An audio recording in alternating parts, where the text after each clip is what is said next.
Halo, apakah sudah ada sesinya? Oke. Oke, baik. Selamat pagi Ibu dan teman-teman semuanya. Semoga kita semua sehat selalu dan selalu dalam lindungan Tuhan Yang Maha Esa.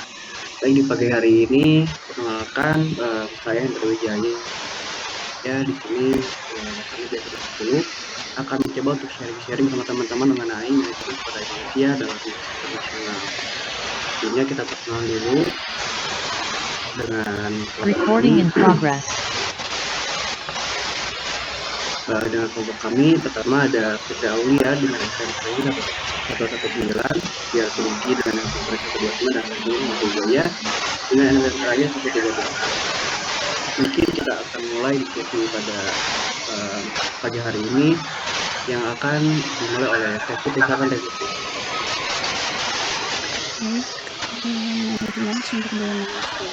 Manajemen sumber daya manusia menurut Sambungi yaitu merupakan sebuah proses perencanaan, pengelolaan, pengorganisasian, dan pengontrolan terhadap sumber daya manusia organisasi untuk mencapai tujuan secara efektif dan efisien.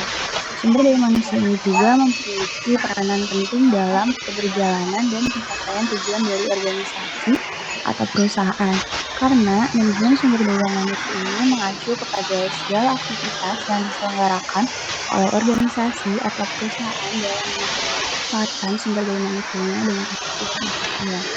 Manajemen sumber daya manusia ini memiliki fungsi sebagai suatu proses untuk menangani berbagai masalah pada ruang lingkup, contohnya untuk karyawan, pegawai, buruh, manajer, atau semua tenaga kerja yang menopang seluruh aktivitas dari organisasi, lembaga, atau perusahaan untuk mencapai suatu tujuan yang telah ditetapkan sebelumnya. Peranan manajemen sumber daya manusia dalam bisnis internasional ini yaitu mempunyai 3 utamanya, yaitu yang pertama ada kebijakan staffing, yang kedua itu ada pelatihan dan pengembangan manajemen, dan yang ketiga ada penilaian kinerja dan kebijakan kompensasi.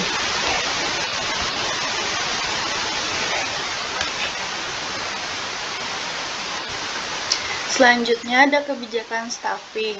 Kebijakan staffing ini erat kaitannya dengan seleksi para pegawai di dalam pekerjaan khusus. Kegiatan ini diperuntukkan sebagai penyeleksian individu yang mempunyai kemampuan-kemampuan khusus dalam melakukan pekerjaan-pekerjaan khusus.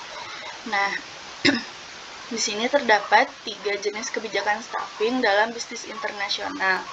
Yang pertama ada pendekatan etnosentris, di mana kebijakan staffing etnosentris ini merupakan suatu kebijakan di mana seluruh posisi manajemen ditempati oleh orang-orang negara yang bersangkutan.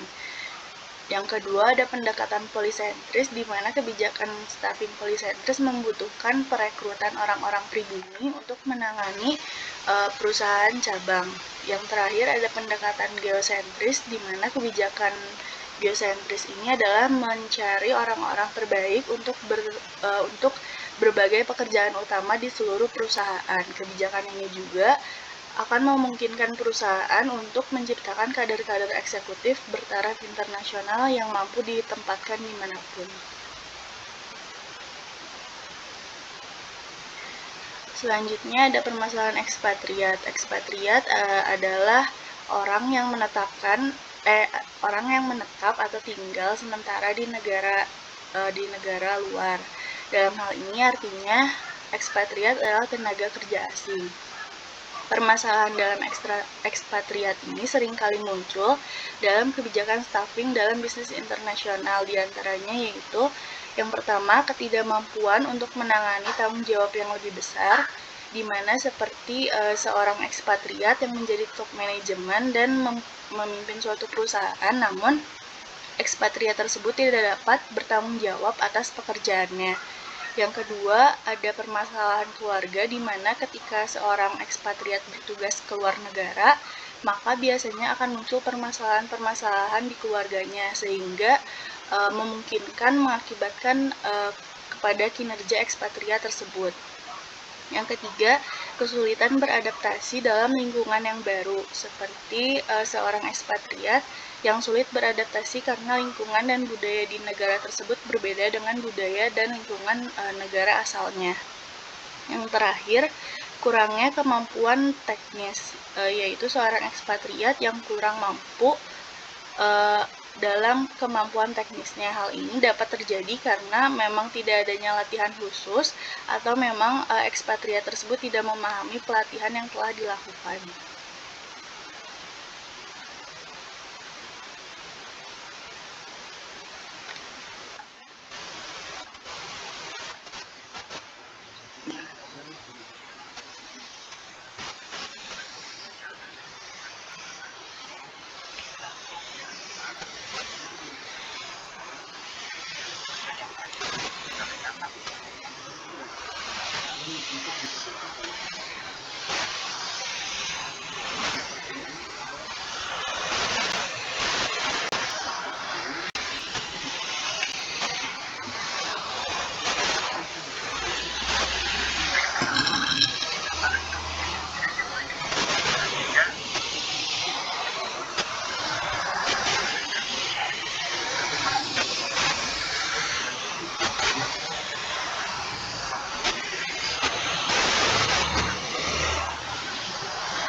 Selanjutnya ada pengembangan manajemen strategi. Program pengembangan manajemen dilakukan untuk meningkatkan kemampuan dari manajer melalui sebuah pendidikan, perputaran manajer, dan pemberian tanggung jawab baru untuk meningkatkan kemampuan dan variasi dalam bekerja. Menurut Budi pada tahun 2014, sebelum melakukan pelatihan atau pengembangan bagi manajer perusahaan, harus melakukan asesmen terkait kebutuhan pelatihan dan pengembangan agar program yang dilakukan dapat tepat sesuai dengan kebutuhan manajer atau karyawan perusahaan.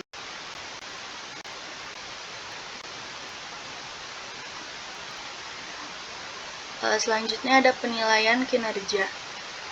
Menurut Priyono tahun 2008, kegiatan manajer untuk mengevaluasi perilaku dan prestasi kerja karyawan serta menetapkan kebijakan selanjutnya. Penilaian kinerja ini berkaitan dengan seberapa baik seseorang dalam menjalankan tugasnya.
Izin menjawab, Bu. Yang membedakannya itu lebih ke orang yang bekerja di perusahaan tersebut, Bu. Kayak misalkan kalau etnosentris tuh orang-orang dari negara asalnya. Kalau misalkan polisentris tuh orang-orang yang dari negara yang dituju oleh ekspatriat tersebut biasanya. Kalau misalkan geosentris tuh dipilih dari orang yang memang terbaik gitu, mau dari negara asal ataupun negara yang akan dibuat perusahaannya itu, Bu.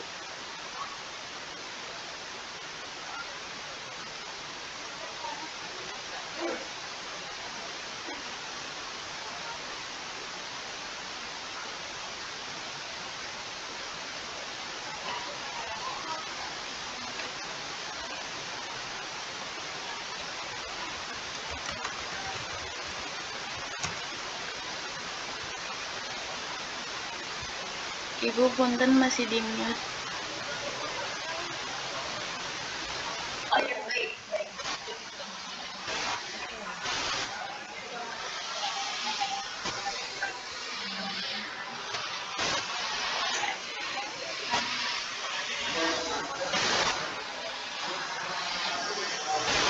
Iya, Bu, seperti itu, Bu.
Izin, ya.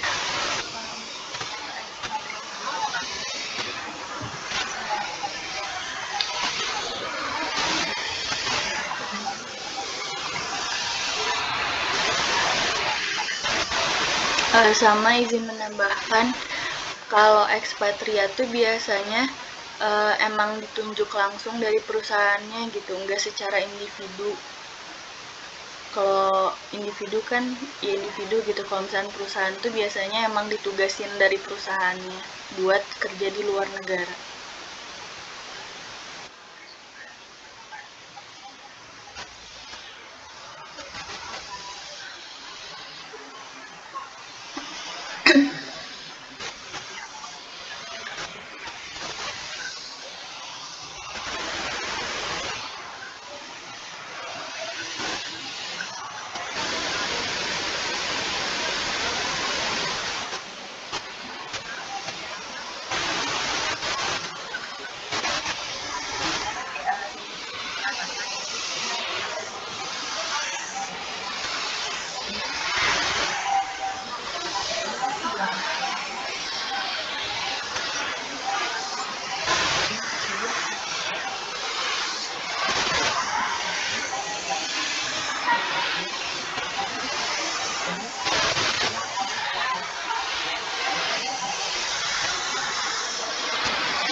Sama mau nambahin juga buat yang ini Jadi biar nggak ada kesenjangan dari ekspatriat ataupun tenaga kerja lokalnya itu bisa dari kayak cara perlakuan ekspatriatnya, misal kayak pengambilan keputusan yang mau diambil sama ekspatriat. Jadi ekspatriat tuh harus melihat dulu gimana kondisi karyawan lokalnya tersebut gitu, baru mengambil keputusan yang akan diputuskan oleh ekspatriat tersebut.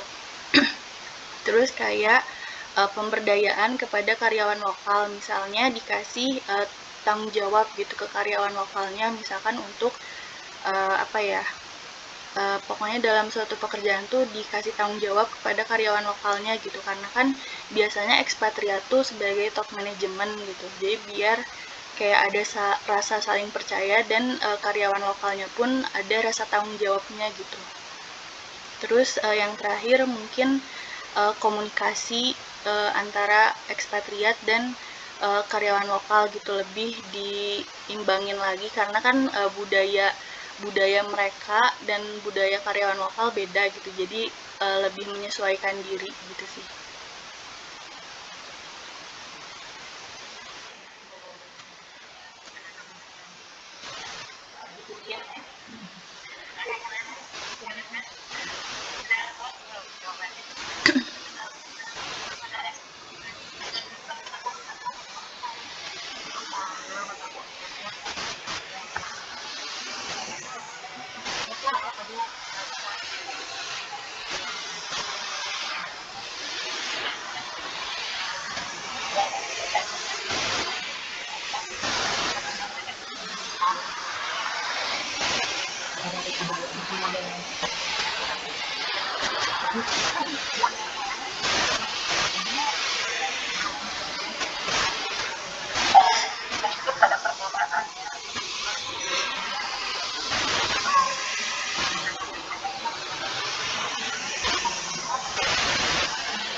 Tanpa berlama-lama ya, sambil menunggu Pak Rusdin join, mungkin sebentar saya cek dulu. Pak Rusdin sudah ada? Oke, belum.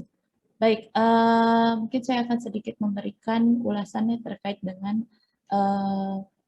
manajemen SDM dalam bisnis internasional sendiri. Oke, baik. Saya izin share screen ya, teman-teman. Sebentar.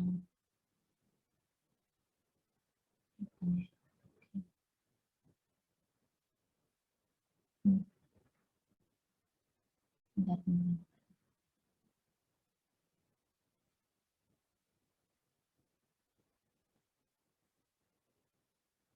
Oke, baik. Apakah sudah terlihat semuanya, teman-teman? Sudah ya? Oke, baik.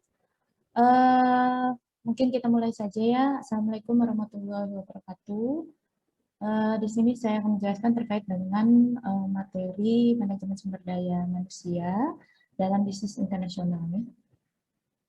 Oke, nah di sini sebelumnya mungkin sudah dijelaskan ya oleh kelompok 10 secara garis besarnya ya, mungkin saya akan sedikit menambahkan saja ya. Tadi yang pertama itu kan sudah dibahas ya terkait dengan beberapa pendekatan ya terkait dengan staffing ya. Staffing ataupun penempatan ya, penempatan baik itu tenaga kerja asing khususnya ya, dan juga tenaga kerja lokal.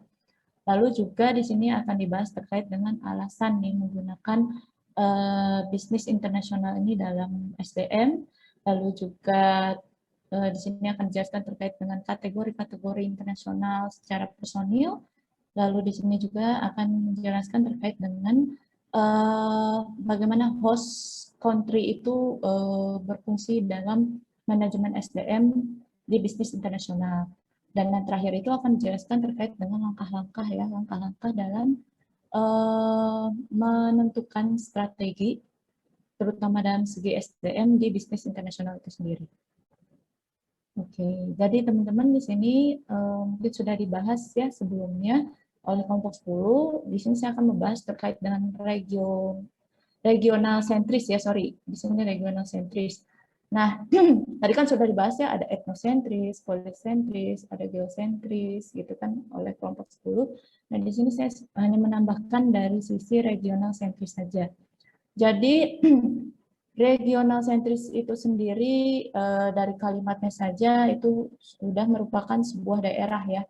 Jadi, biasanya regional itu terkait ruang lingkupnya hanya sebatas daerah-daerah tertentu seperti itu. Contohnya misalnya provinsi seperti itu, lalu juga kota ataupun kabupaten itu regional sentris ya. Nah, jadi itu dari sisi kompleksitas organisasinya ya. Lalu juga dilihat dari wewenang dan pengambilan keputusannya itu seperti apa sih di regional sentris ini. Nah, jadi wewenang dan pengambilan keputusannya itu berasal dari bisa dari kantor pusat regionalnya ataupun bisa berasal dari kantor pusat di daerahnya seperti itu. Contoh misalnya Telkom ya. Telkom kan sudah memiliki banyak cabang ya di Indonesia gitu teman-teman. Nah, jadi di Telkom itu sendiri ada juga divisi-divisi regional. Kalau di Telkom itu ada divisi regional 1, 2, 3, dan lain sebagainya. Biasanya 1 itu misalnya itu ada berada di daerah Jakarta misalnya. Lalu 2 itu ada di mana, 3 itu di Bandung, setahu saya divisi regional 3 itu di Bandung, nanti divisi regional 4 itu bisa ada di kota lain. Nah, itu terus-menerus cabang-cabangnya itu ada di seluruh daerah di Indonesia ataupun di satu negara. Nah, itu yang dimaksud regional ya, teman-teman. Nah, itu terkait dengan wewenang dan pengambilan keputusan. Lalu juga di sini ada evaluasi dan kontrol. Nah, evaluasi dan kontrol itu sendiri biasanya terkait evaluasi yang dilakukan secara regional ataupun secara daerahnya. Jadi tidak bisa dilakukan secara nasional. Biasanya evaluasi kalau dilakukan secara nasional itu harus ditempuh dengan regional ini sendiri ya. Jadi regional dulu baru bisa ke nasional. Biasanya contoh Telkom lagi ya. Telkom lagi kalau misalnya mau melakukan sebuah evaluasi kinerja terutama SDM-nya itu biasanya butuh laporan dari tingkat regional regionalnya terlebih dahulu, baru nanti masuk ke Telkom yang tingkat nasional. Nanti dari tingkat nasional ini barulah dibentuk sebuah laporan tahunan ya. Laporan tahunan itu bersifat nasional. Jadi di situ di buku laporan tahunan itu biasanya sudah mencakup semua daerah ataupun semua regional yang ada di cabang-cabang Telkom yang ada di Indonesia. Nah, itu yang dimaksud dengan regional dari sisi evaluasi dan kontrolnya. Oke, kita next saja ya. Nah, lalu dari sisi komunikasi dan informasi ya. Nah, biasanya ini untuk komunikasinya itu sendiri ataupun transfer knowledge-nya itu berasal dari perusahaan pusat ke anak perusahaan. Nah, itu anak perusahaannya itu biasanya diwakilkan dengan satu daerah besar. Contoh misalnya dari divisi regional 1 yang ada di Jakarta, mereka melakukan transfer knowledge untuk divisi regional Jawa Barat itu bisa diwakilkan oleh cabang Telkom pusat yang ada di Bandung untuk Jawa Barat. Nah, biasanya itu dilakukan nanti transfer knowledge dari Bandung baru disebarkan ke beberapa daerah di Jawa Barat seperti itu. Nah, jadi untuk transfer knowledge-nya pun itu apa namanya berbeda ya teman-teman ya. Jadi dari pusat baru masuk ke apa namanya perwakilan dari masing-masing daerah gitu. Jadi tidak masuk sampai ke daerah terpencil. Jadi cukup dari perwakilan daerah yang dijadikan biasanya pusatnya seperti itu. Contoh kalau Jawa Barat itu di Bandung ya teman-teman. Lalu selanjutnya ada dari sisi identifikasi geografis. Nah, regional sentris itu sendiri biasanya dilihat namanya juga geografis ya dilihat dari daerahnya ya teman-teman gitu kan. Tadi saya sudah menjelaskan sebelumnya. Nah, balik lagi ya contohnya adalah Telkom. Nah, jadi kalau Telkom itu sendiri kan tadi sudah saya jelaskan itu untuk misalnya daerah Jawa Barat atau regional Jawa Barat itu pusatnya ada di Bandung. Nah, sebetulnya cabang-cabangnya itu banyak ya teman-teman, bahkan di Pangandaran sendiri pun ada seperti itu. Namun untuk letak geografis regional itu sendiri dilihat dari perwakilannya. Jadi contoh misalnya di DKI Jakarta ya pusatnya di Jakarta, kalau di Jawa Barat pusatnya itu di Bandung, kalau di Jawa Tengah itu setahu saya sih di Jogja ya, Jawa Timur mungkin di Surabaya dan lain sebagainya ya teman-teman. Nah, lalu selanjutnya kita masuk ke strategi SDM ya. Nah, strategi SDM-nya itu sendiri biasanya terkait dengan melakukan pengembangan ataupun berupa pelatihan-pelatihan ya terkait dengan SDM yang ada di perusahaannya. Jadi kalau pelatihan-pelatihannya itu teman-teman biasanya selain dilakukan di cabang untuk regional sentris ini sendiri biasanya dilakukan di kantor pusat di daerah tersebut. Contoh balik lagi ya tadi kayak Telkom di Jawa Barat biasanya banyak dilakukan pelatihannya itu di Bandung ya teman-teman. Jadi SDM atau karyawan-karyawan yang ada di Tasik, yang di Pangandaran, yang di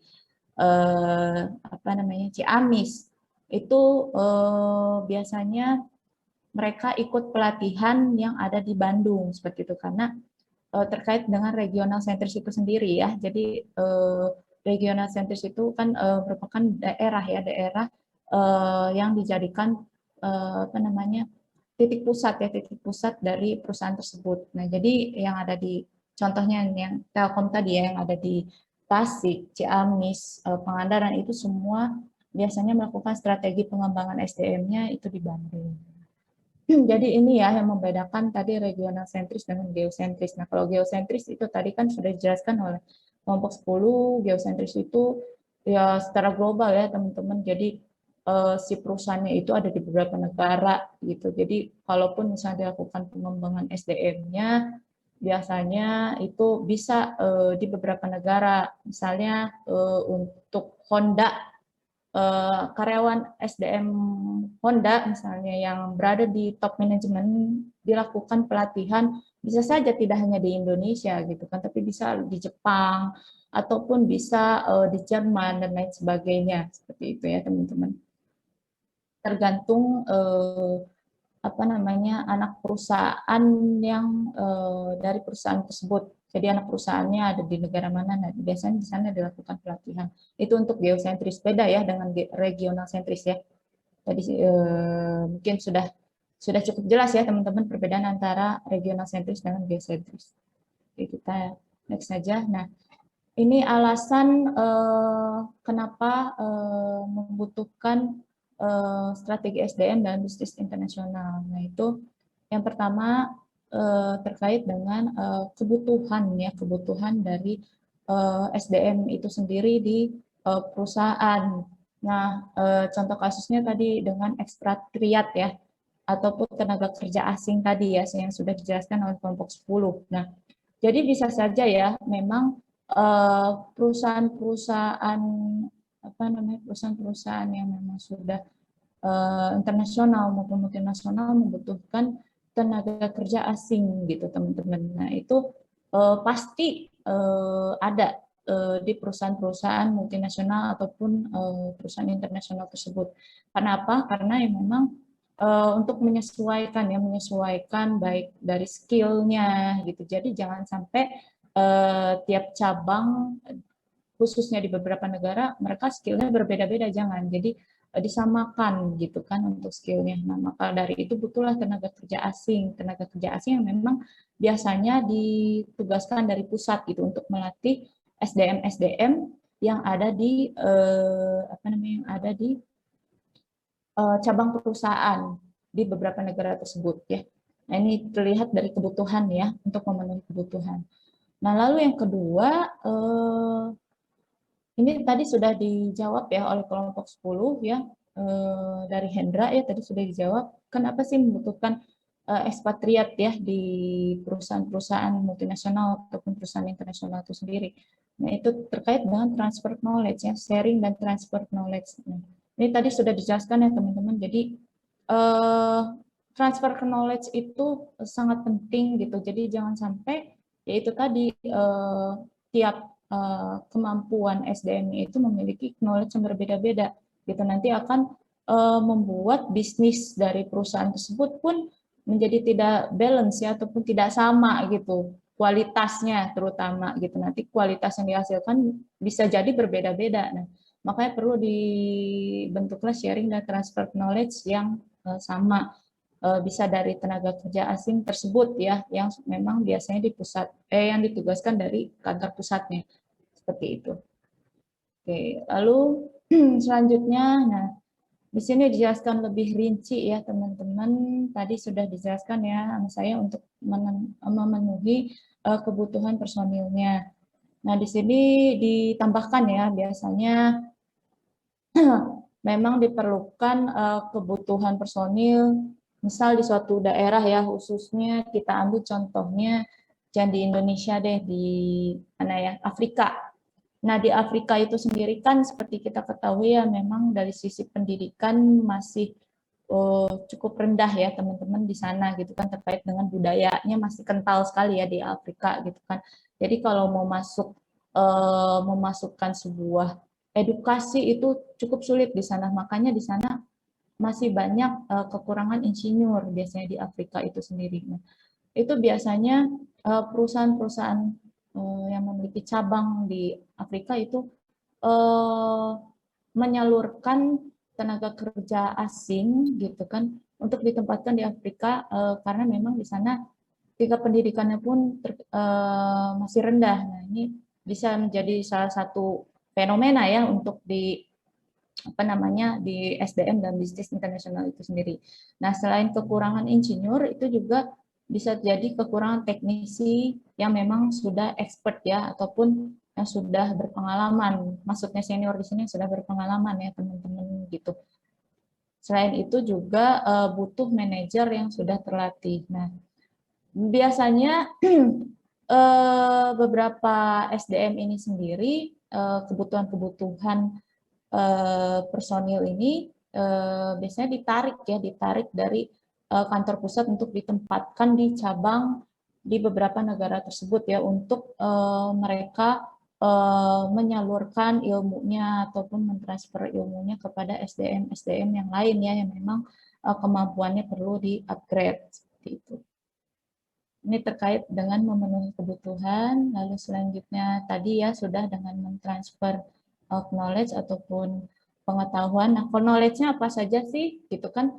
Nah, knowledge-nya bisa jadi dari sisi knowledge mengenai peralatan ya ataupun teknologi, peralatan, teknologi, mesin. Nah, itu kan biasanya membutuhkan pengetahuan ya, pengetahuan terkait dengan hal-hal tersebut ya.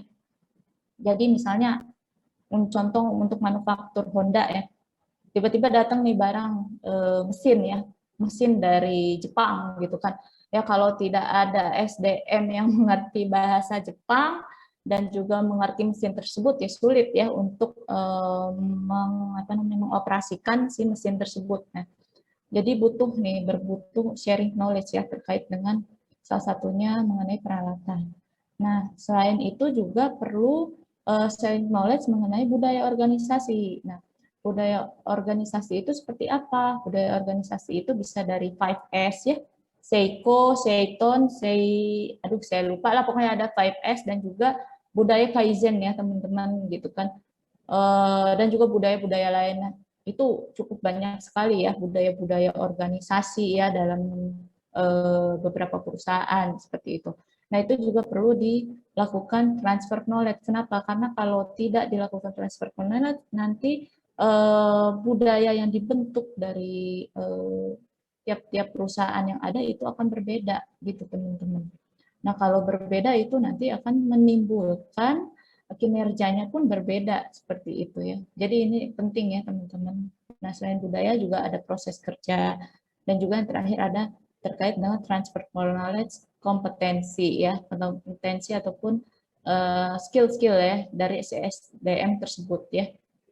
Nah, ini terkait dengan transfer knowledge. Oh ya, teman-teman, transfer knowledge ini juga biasanya selain dalam bentuk buku itu dalam bentuk SOP ya, SOP ataupun perjanjian kerjasama gitu kan. Bisa juga dengan pelatihan ya teman-teman gitu.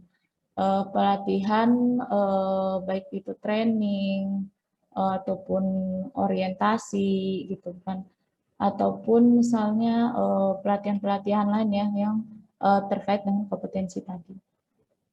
Baik. Nah, lalu di sini juga ada beberapa kategori ya teman-teman terkait dengan personil dari bisnis internasional itu sendiri dari sisi SDM. Ada PCN ya, ada Parent Company Nasional, ada CN, ada Host Company Nasional, ada TCN Third Country Nasional, ada juga impatriat ya atau ekspatriat, ini perlu tambahan lagi ya. Nah, tadi ekspatriat sudah dijelaskan ya oleh kelompok 10. Nah, mungkin saya bisa menambahkan untuk impatriat. Impatriat itu dari tenaga kerja lokal ya. Jadi ini juga masuk bagian dari personil SDM dalam bisnis internasional. Nah, ini ada beberapa, kalau tadi kan beberapa kategori ya personil. Nah, ini terkait dengan pemilihan 6 kriteria dalam pemilihan personil ya. Nah, kriterianya itu apa saja ya teman-teman terkait dengan cost ataupun biaya ya.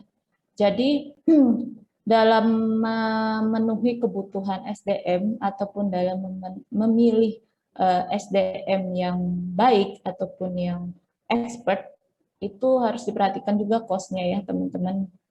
Seperti itu. Jadi ini penting ya dalam memilih personil perusahaan dalam bisnis internasional. Kalau semakin tinggi biasanya kualitasnya SDM tersebut, maka cost-nya pun semakin besar ya teman-teman gitu kan, terkait dengan mulai dari rekrutmennya seperti apa ya kan, terus placing-nya seperti apa, job analisisnya seperti apa, hingga dia dari sisi kompensasinya juga berbeda ya gitu kan. Ini terkait dengan cost ya, biaya.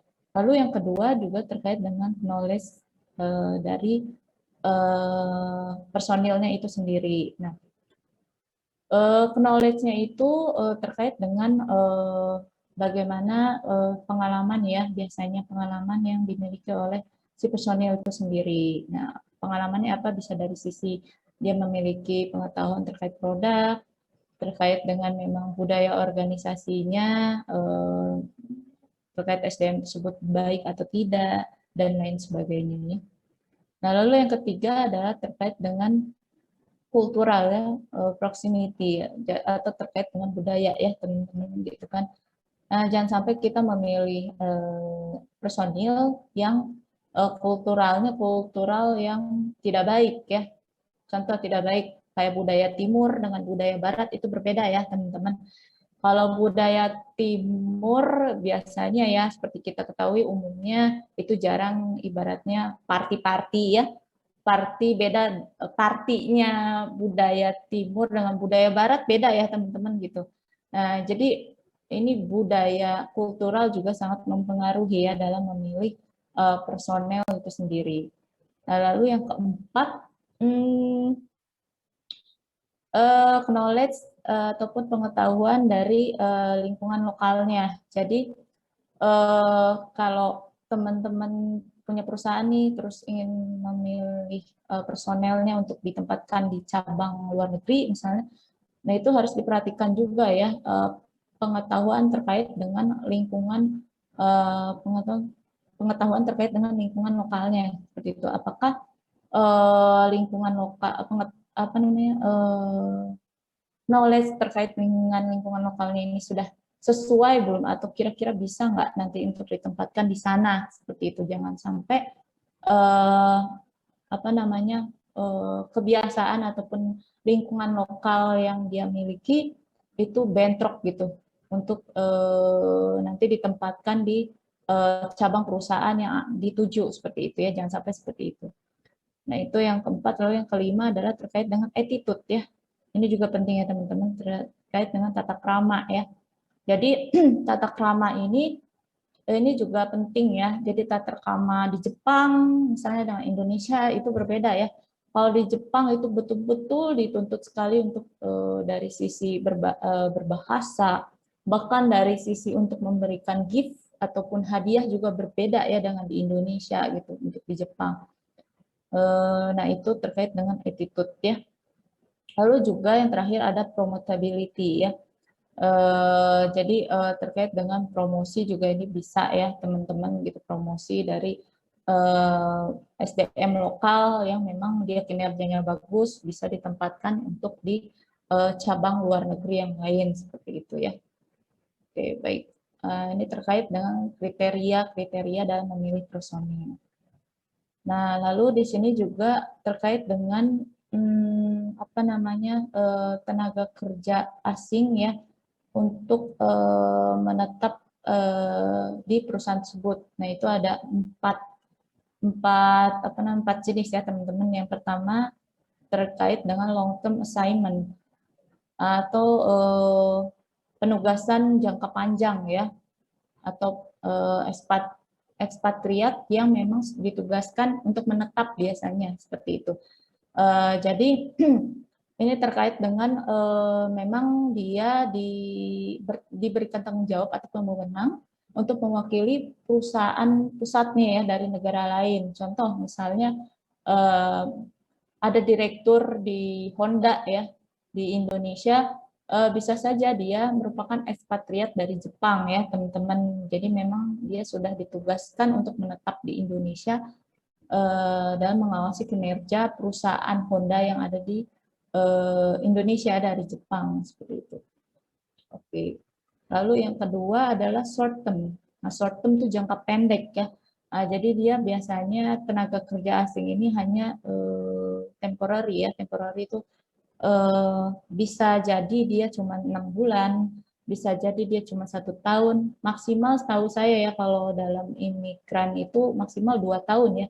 Kalau lebih 2 tahun mereka harus pulang dulu ke negaranya, baru bisa balik lagi ke negara lain ya.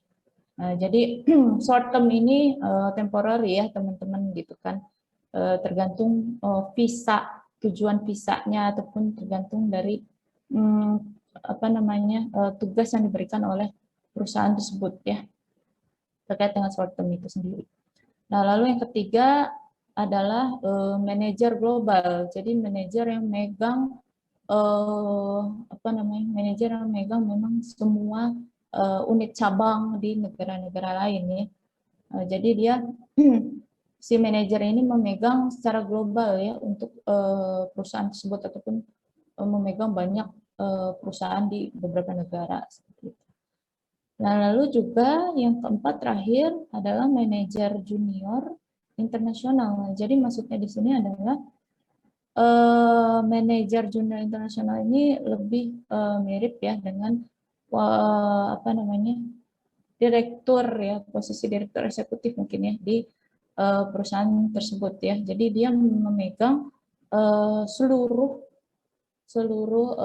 cabang yang ada di negara-negara lain ya dari perusahaan tersebut. Bedanya sama global, kalau global itu mungkin hanya beberapa kawasan saja. Contoh misalnya Asia Tenggara gitu kan. Asia Tenggara kan otomatis dia tidak megang misalnya cabang di Amerika dong gitu kan. Jadi khusus Asia Tenggara. Nah, kalau internasional ini dia megang semua biasanya. Seperti itu ya. Baik. Nah, lalu teman-teman di sini ada langkah-langkah ya. Langkah-langkah dalam menentukan manajemen strategis SDM dalam bisnis internasional. Jadi yang pertama dari planning dulu ya, dibuat planning. Tadi kan kira-kira apa sih yang dibutuhkan oleh perusahaan, kriteria-kriteria tenaga kerja seperti apa yang diinginkan oleh perusahaan. Lalu juga bagaimana sih job analisisnya gitu kan. Job analisis itu bisa dari job description-nya, tingkat pendidikan, dan lain sebagainya ya, teman-teman. Nah, setelah dilakukan planning tadi, lalu dilakukan recruitment ya, teman-teman. Recruitment ataupun recruitment itu pengadaan SDM ya, teman-teman. Nah, ini sumbernya banyak ya, bisa secara offline maupun online, ataupun bisa dari internal ya, teman-teman, untuk recruitment itu sendiri. Nah, setelah rekrutmen nanti akan diseleksi. Nah, proses seleksi itu berbeda-beda ya tiap perusahaan, teman-teman, gitu kan. Yang pasti kalau ada bisnis internasional itu dilihat dari sisi kemampuan dia berbahasa asing ya. Berbahasa asing yang dibutuhkan oleh perusahaan. Yang nomor satu biasanya dilihat dari bahasa Inggrisnya ya, kecakapan bahasa Inggrisnya. Lalu yang kedua biasanya dilihat dari TOEFL ya, teman-teman, gitu.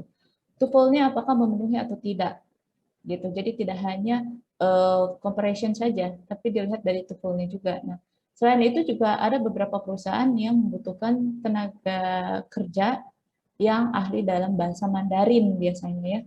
Nah, itu tergantung dari kebijakan-kebijakan seleksi dalam perusahaan ya. Nah, habis dari seleksi, nanti kalau sudah dapat, barulah dilakukan persiapan. Nah, persiapannya itu bagaimana? Persiapannya itu dilihat dari masa probationnya ya, teman-teman. Nanti kalau sudah dapat, kira-kira probation yang cocok nih untuk si tenaga kerja ini seperti apa ya, gitu kan? Persiapannya bagaimana? Nah, apakah sudah memenuhi dengan job analisis tadi belum? Seperti itu ya, terkait dengan preparation. Lalu juga ada adjustment ya. Nah, adjustment ini dilihat dari mana, bagaimana dia bisa jadi ya dari adaptasinya, lalu juga bagaimana dia bekerjanya dengan baik ya, lalu juga penempatannya apakah sudah cocok atau belum gitu kan, gitu dengan kualifikasi dengan job analisis yang ada di perusahaan tersebut. Lalu nanti barulah dinilai ya kinerjanya di performance appraisal. Nah, setelah dinilai ini nanti dilihat ya teman-teman, biasanya ada sistem rating ya. Rating, ranking, ataupun scoring ya. Nah, ini bisa dilakukan di performance appraisal. Nah, setelah keluar hasilnya, nanti baru ditentukan kompensasinya ya, berdasarkan kinerjanya. Kalau kinerjanya baik, biasanya kompensasinya pun full ya, 100%. Atau bahkan bisa lebih ya, gitu. Nah, kalaupun misalnya kompensasinya buruk ya, disesuaikan dengan kinerjanya ya, kira-kira berapa persen dia sanggup melakukan kinerjanya, seperti itu. Nah, kompensasi juga ada yang secara material maupun non material ya teman-teman gitu kan. Nah, non material itu bisa diberikan awareness, maksud saya penghargaan ya. Jadi di sini juga bisa jadi walaupun tidak diberikan secara material, si SDM tersebut bisa diberikan secara penghargaan atau award ya, berupa apa? Berupa jenjang karir ya teman-teman, seperti itu. Itu terkait dengan compensation. Nah, baru kita masuk ke repatriation dan retention. Nah, ini kalau kita sudah dapat nih SDM yang bagus ya, performance-nya keren gitu kan, terus dia juga cepat menggapai karir. Nah, tinggal langkah perusahaan bagaimana mempertahankan si SDM tersebut ya.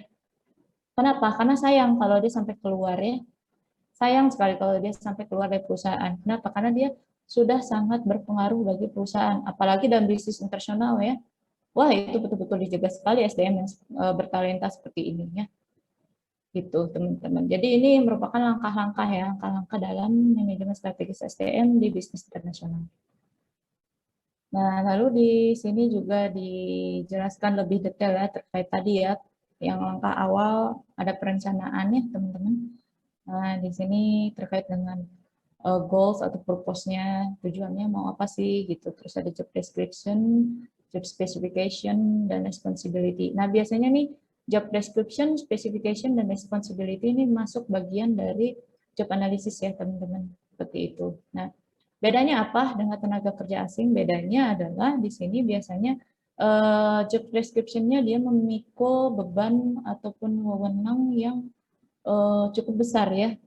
Biasanya terkait dengan secara internasional otomatis ya. Jadi dia harus bisa menyesuaikan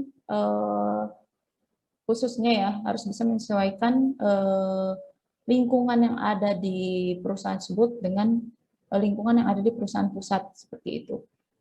Nah, itu bagaimana caranya ya? Dilihat dari job description-nya diuraikan, job specification-nya juga dilihat gitu kan, dan lain sebagainya. Nah, ini bisa apa namanya? Biasanya request-nya ini dari pemilik perusahaan ya, atau komisaris gitu, atau bisa juga dengan direktur utama. Nah, biasanya untuk tenaga kerja asing itu tidak sembarangan ya teman-teman gitu kan, direkrut gitu.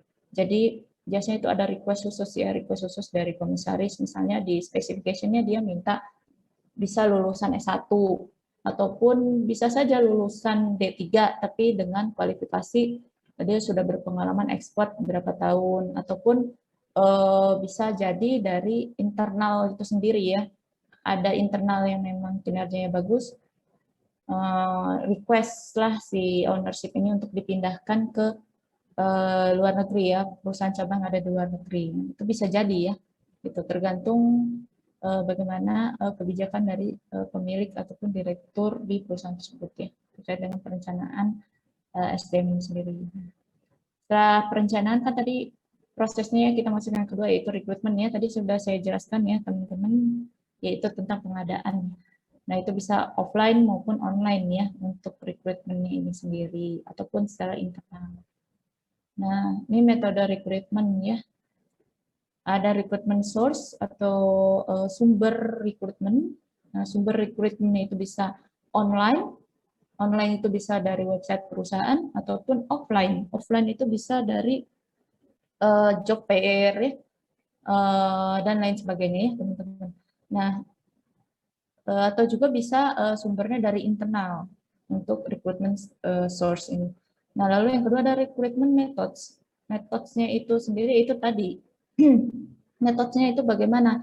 Apakah nanti di rekrutmennya itu cukup tes tulis dan wawancara saja? Ataukah perlu ada role play? Ataukah perlu ada lagi istilahnya pengenalan diri in English biasanya dengan membuat tutorial video YouTube biasanya. Ada perusahaan loh yang seperti itu. Jadi tergantung tipikal perusahaan ya. Kalau perusahaannya besar, otomatis biasanya makin banyak ya metode-metode rekrutmennya seperti itu. Jadi jangan heran teman-teman, untuk metode rekrutmen ini beragam ya. Jadi tidak hanya biasanya kan tes tulis, wawancara, udah gitu kan. Ada juga beberapa perusahaan yang menginginkan role play, ada juga yang menginginkan memang membuat video tutorial YouTube in English, biasanya terkait dengan memperkenalkan diri ya, atau kurikulum vitae-nya itu dipresentasikan lewat video YouTube in English, biasanya ada yang seperti itu. Oke. Lalu setelah rekrutmen kita masuk ke seleksi ya. Nah, seleksinya itu seperti apa? Nah, jadi seleksi itu sendiri dilihat ya kandidat yang memiliki kompetensi dan qualify ya. Nah, di sini juga harus meminimalkan risiko kegagalan ya. Karena apa ya? Karena biaya untuk rekrutmen itu juga sama ya, teman-teman, tidak gratis gitu. Jadi perusahaan juga pasti mengeluarkan biaya walaupun ada yang besar, ada yang kecil, tergantung bagaimana sistem rekrutmennya tadi ya. Nah, dari seleksi itu sendiri, di sini ada contohnya, ada kriteria pemilihannya ya. Tadi ada jenis yang dibutuhkannya ya, jenis manajer yang dibutuhkan oleh perusahaan, ada juga dilihat dari pendidikan, ada dilihat dari pengalaman, terus kompetensi profesional nih biasanya dia sudah ikut pelatihan apa saja nih terkait dengan posisi yang diinginkan oleh perusahaannya. Lalu juga karakternya seperti apa, lalu juga terkait dengan budayanya itu dia seperti apa. Oke, next ya.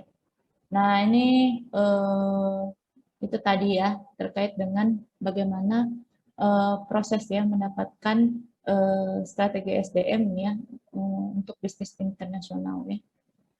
Nah di sini juga ada persiapan untuk transfer ya, ada preliminary visits or look-see visits. Jadi terkait dengan visitasi ya teman-teman. Jadi transfer di sini maksudnya adalah transfer knowledge ya. Jadi terkait dengan visitasi. Jadi SDM khususnya dalam bisnis internasional ya ataupun ekspatriat itu biasanya melakukan visitasi ya. Jadi sebelum dia ditempatkan biasanya dia mensurvei dulu ya atau visit, dia melihat dulu, oh budaya misalnya dia berasal dari Jepang misalnya, ditempatkan nanti di Indonesia misalnya, biasanya itu ada visitasi dulu gitu. Nah visitasinya dia lihat, oh budaya di Indonesia seperti ini ya, seperti itu. Nah nanti baru dia sesuaikan ya, disesuaikan dengan budaya yang ada di perusahaan pusat. Lalu juga ada practical assistant, jadi asisten yang memang praktisi ya, jadi memang dia sudah ahli ya ataupun praktisi-praktisi yang berpengalaman ya. Lalu juga ada dari sisi language training, jadi ini juga penting ya teman-teman, jangan sampai transfer knowledge. Misalnya contoh tadi Honda lagi ya, Honda misalnya dari Honda itu kan pusatnya di Jepang ya teman-teman. Jadi ketika dia ingin melakukan transfer knowledge nih, ada misalnya ada mesin baru gitu kan, mesin baru ditempatin di Indonesia. Nah dia melakukan training. Nah, jangan sampai dia menggunakan bahasa kanji ya ataupun bahasa apa bahasa Jepang gitu. Nah, itu kan otomatis buat orang di Indonesia kan jadi tidak mengerti ya, teman-teman. Nah, ini harus disesuaikan ya language training-nya. Nah, lalu juga ada cross cultural training. Nah, ini juga penting. Atau misalnya budaya silang ya, budaya silang ataupun transfer budaya ya, antar budaya gitu. Jadi contohnya tadi misalnya budaya Jepang dan Indonesia berbeda. Nah, ini harus bisa dilakukan transfer knowledge. Jadi biar tidak ada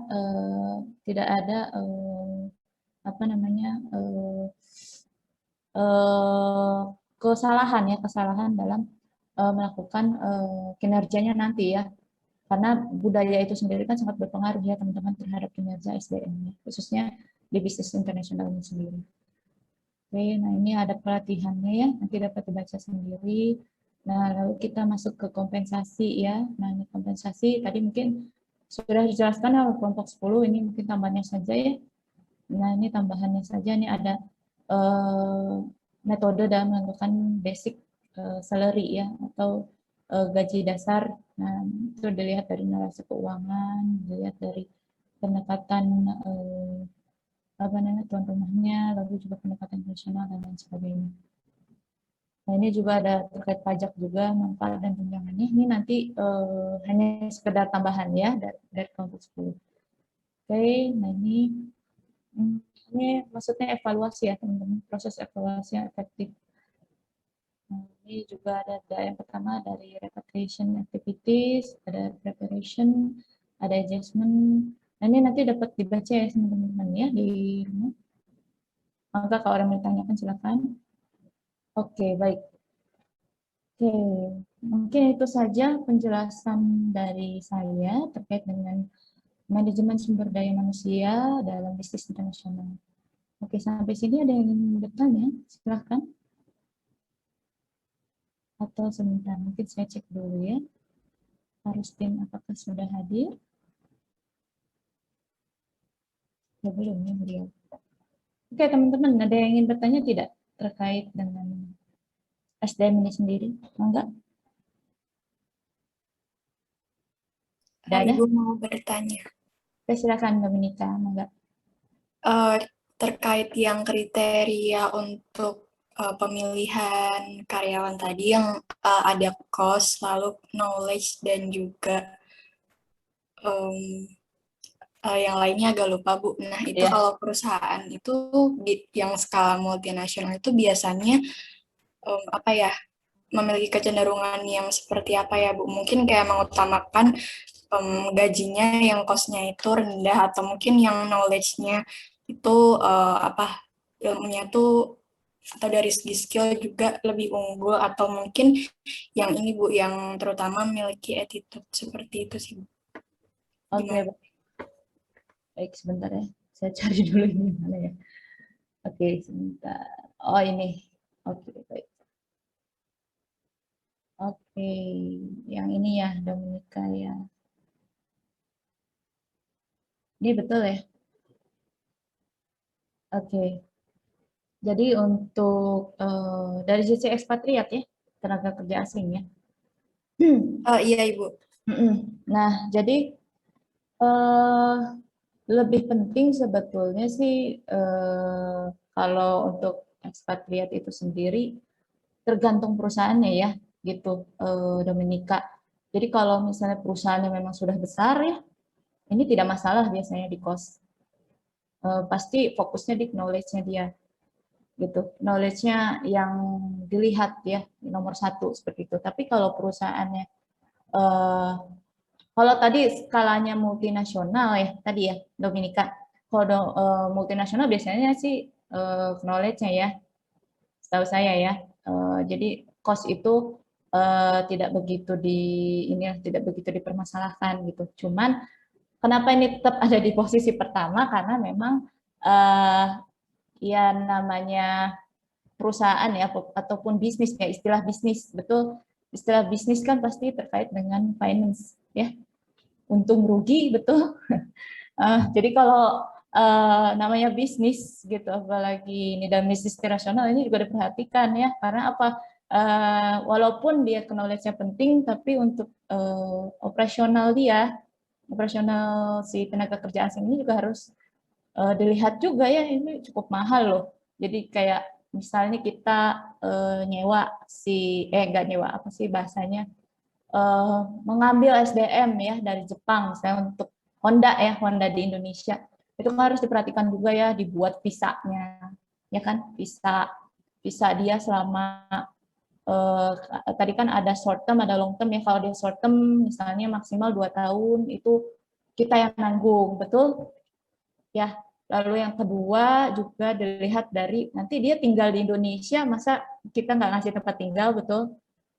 Seperti itu biasanya suka diberikan tempat tinggal berupa apartemen biasanya. Nah itu apartemen juga kan cost juga ya. Jadi ini cost juga bukan cost hanya rekrutmen saja, tapi cost memikirkan ke depannya seperti itu terkait dengan si ekspatriat ini gitu. Jadi selain cost recruitment juga cost dia nanti visanya di sini itu kita yang ngurus. Lalu juga yang ketiga tempat tinggalnya ya, tempat tinggal, makan dan lain sebagainya itu kan perusahaan yang nanggung. Paling itu sih Dominika jawaban dari saya. Gimana? Jelas tidak? Oh iya, baik, terima kasih Bu. Ya, sama-sama. Baik, teman-teman yang lain ada yang bertanya kembali, silakan.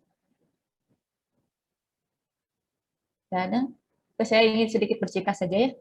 Kebetulan saya sempat kerja juga di beberapa manufaktur lah. Yang terakhir saja ya, itu ada salah satu manufaktur di Bandung gitu. Ya memang dia permanen ya, menempatkan tenaga kerja asing Korea gitu di Indonesia. Perusahaan di Bandung ini perusahaan garmen ya.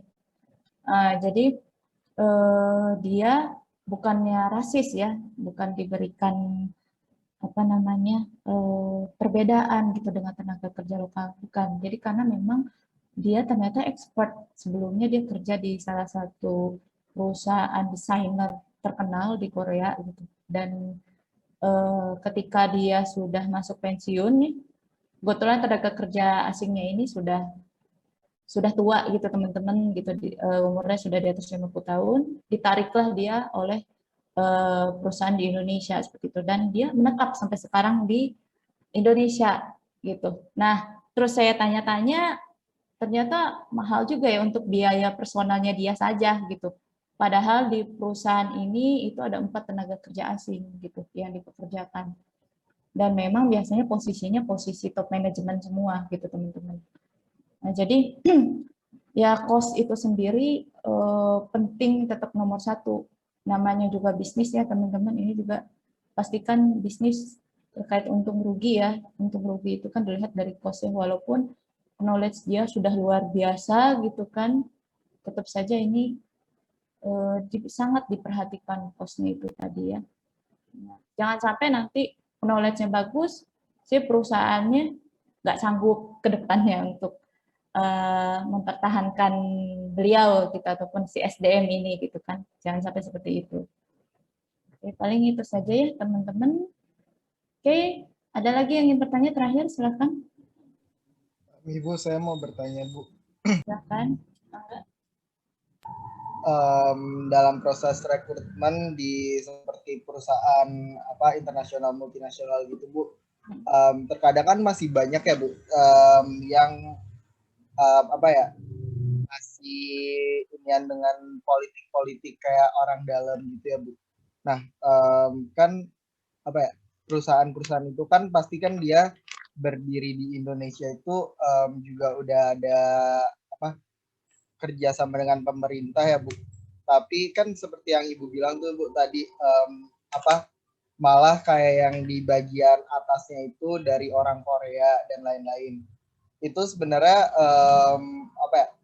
malah tidak menurut saya, Bu, kayak malah jadi tidak mensejahterakan masyarakat Indonesia gitu, Bu. Dimana kan setidaknya itu harusnya kan malah orang Indonesia yang diberdayakan untuk bekerja setidaknya di level middle ataupun direksi lah ya, Bu. Nah, kalau itu menurut Ibu ada nggak sih, Bu, kayak dalam proses rekrutmen seperti itu adanya kayak sistem politik dari perusahaan tersebut dengan negara atau gimana gitu? Baik, Leo. Aduh, berat ini. Jadi terkait nepotisme ya. Jadi sebetulnya Leo, nepotisme itu sendiri ya, khususnya perusahaan multinasional ya. Jadi memang masih banyak sih gitu ya dilakukan. Kenapa? Ya karena memang itu tadi ya, susah sih, udah jadi budaya gitu ya. Nah,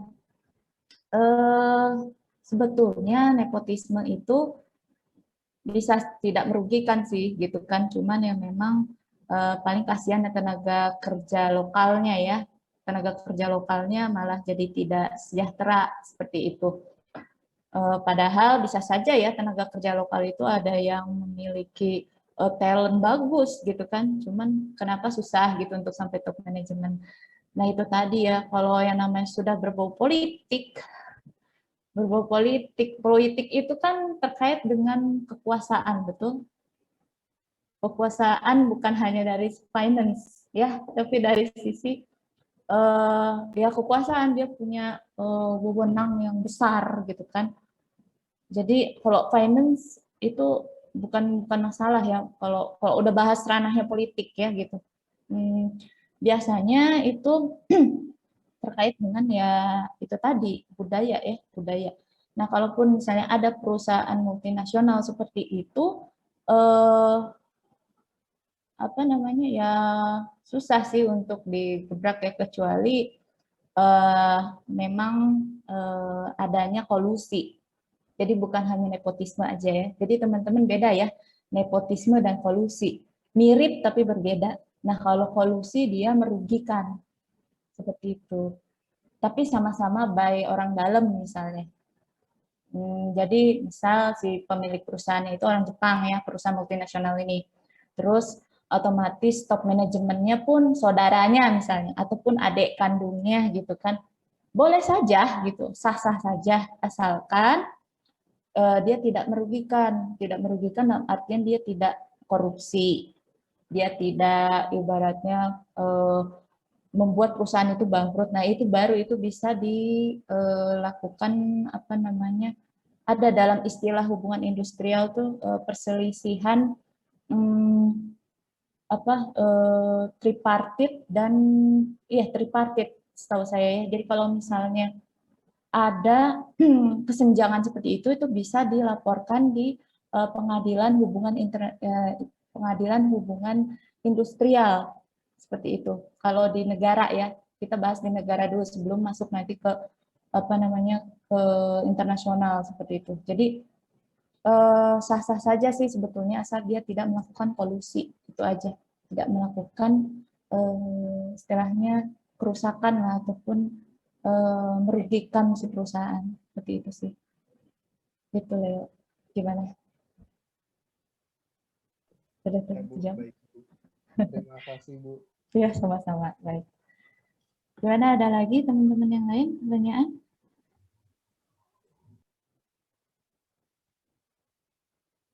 Oke, kalau tidak ada. Ibu boleh nih Bu, satu lagi boleh nggak Bu? Oke, silakan. Leo. Saya mau nanya aja sih Bu, terkadang saya pernah Bu nemuin case di perusahaan, salah satu perusahaan yang udah bisa dibilang besar di Indonesia.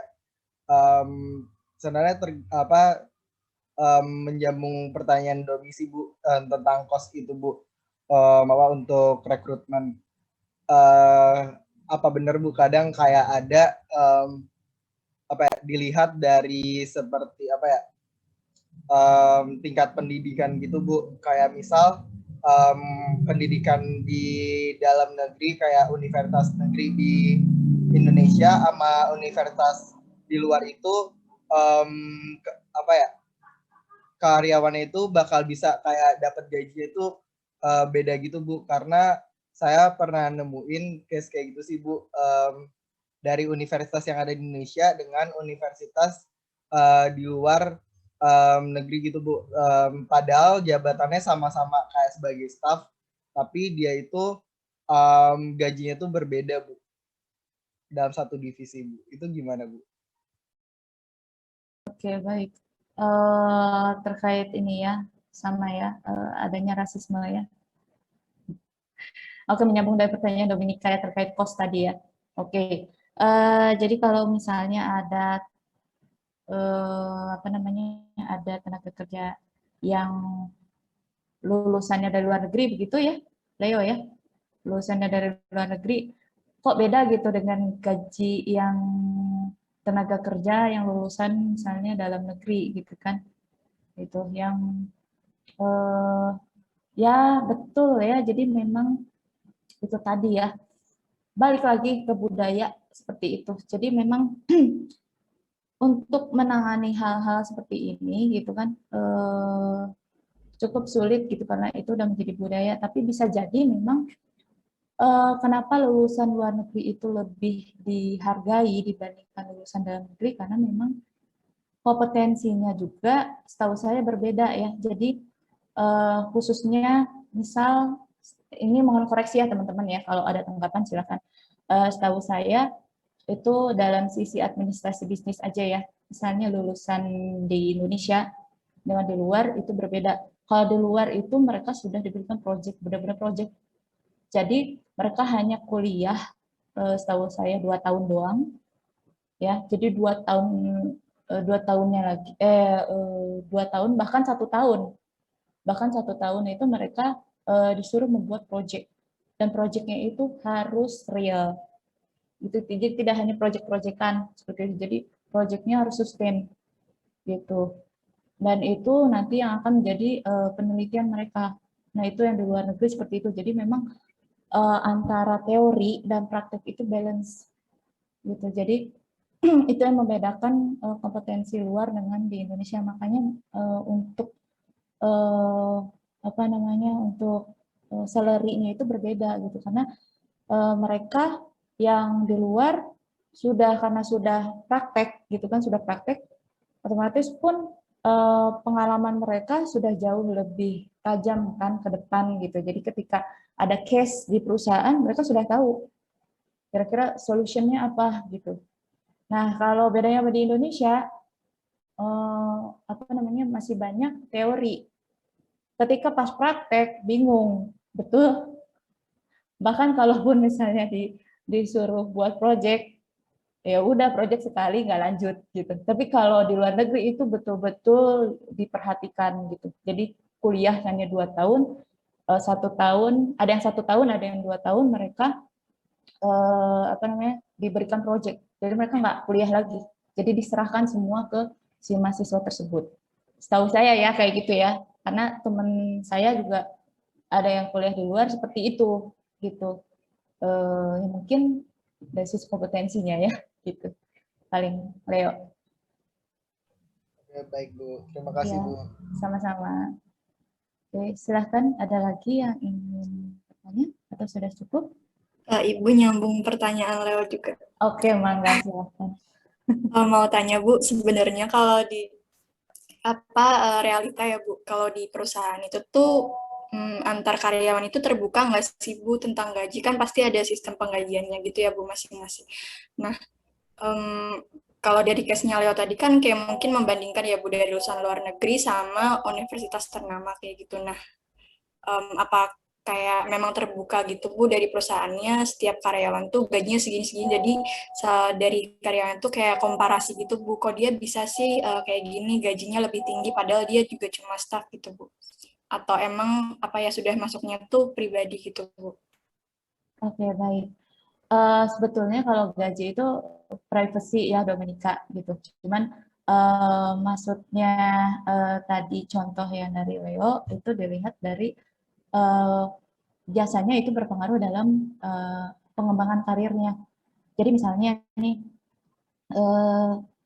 teman-teman punya teman aja ya dari luar negeri misalnya di kampus gitu kan, otomatis kan pasti ada rasa minder sedikit ya. Umumnya ada rasa minder sedikit gitu, apalagi dia misalnya bule yang memang pasti bahasa Inggrisnya jago gitu kan, otomatis untuk dia menjadi leader itu cepat dong dengan teman-teman yang lokal, betul. Misalnya yang lokal yang bahasa Inggrisnya masih sulit gitu kan, padahal sebenarnya knowledge-nya sama gitu. Jadi ketika ada masalah sama, cuman mungkin dia ada kompetensi lebih yang bisa membedakan dia dengan tenaga kerja lokal gitu. Jadi itu nanti akan apa namanya, membuat si karir si tenaga kerja yang memang lulusan luar negeri ini menjadi lebih cepat. Nah, otomatis kalau lebih cepat, finansialnya pun pasti apa namanya, lebih tinggi ya dibandingkan dengan tenaga kerja yang memang lulusan lokal seperti itu. Cuma kalau membandingkan finansial atau salary itu tidak bisa sih ya setahu saya, karena itu kan privacy ya. Kalaupun misalnya ada yang membocorkan, itu bisa kena sanksi gitu perusahaannya. Jadi maksudnya itu di sini dilihat dari apa namanya, salary gitu. Dilihat dari karir, sorry, dilihat dari karir yang menentukan salary gitu. Itu sih Dominika. Kalaupun misalnya saya pernah ada kasus juga sih kalau nggak salah ya, waktu kapan ya? Jadi dulu tuh ada recruitment di salah satu manufaktur ya. Memang dia top manajemen gitu. Top manajemen, biasanya di recruitment itu kan kadang ada beberapa perusahaan yang menampilkan salary-nya ya, betul ya. Kadang ada yang menampilkan ya, gitu. Tapi kebanyakan jarang sih gitu. Kebanyakan jarang gitu. Ada yang menampilkan salary gitu. Nah, otomatis itu kan membuat si SDM yang apa namanya, yang tertarik pun berbondong-bondong ya untuk memenuhi rekrutmen tersebut. Nah, biasanya salary yang ditampilkan ini tidak tok sesuai dengan yang ada di flyernya seperti itu. Jadi biasanya untuk salary aslinya nggak seperti itu gitu, tapi boleh gitu ditampilkan di flyer recruitment-nya ataupun di posternya ada salary misalnya kalau pramugari ya, khususnya pramugari tuh teman-teman kalau lihat-lihat deh pramugari pasti ada tuh ditampilin salary-nya berapa pramugari kan, misalnya 10 sampai 12 biasanya. Contoh misalnya kita ambil PTX misalnya. Nah, tapi sebenarnya teman-teman kalau salary aslinya tuh kadang ada yang sesuai, kadang ada yang nggak sesuai gitu. Jadi nanti tergantung penyeleksiannya gitu, Dominika. Mungkin di situ ya, terkait dengan salary gitu. Oke. Baik, ada lagi teman-teman? Sudah cukup? Baik, kalau sudah cukup, sebentar saya cek lagi nih, Pak Rustin hadir nggak?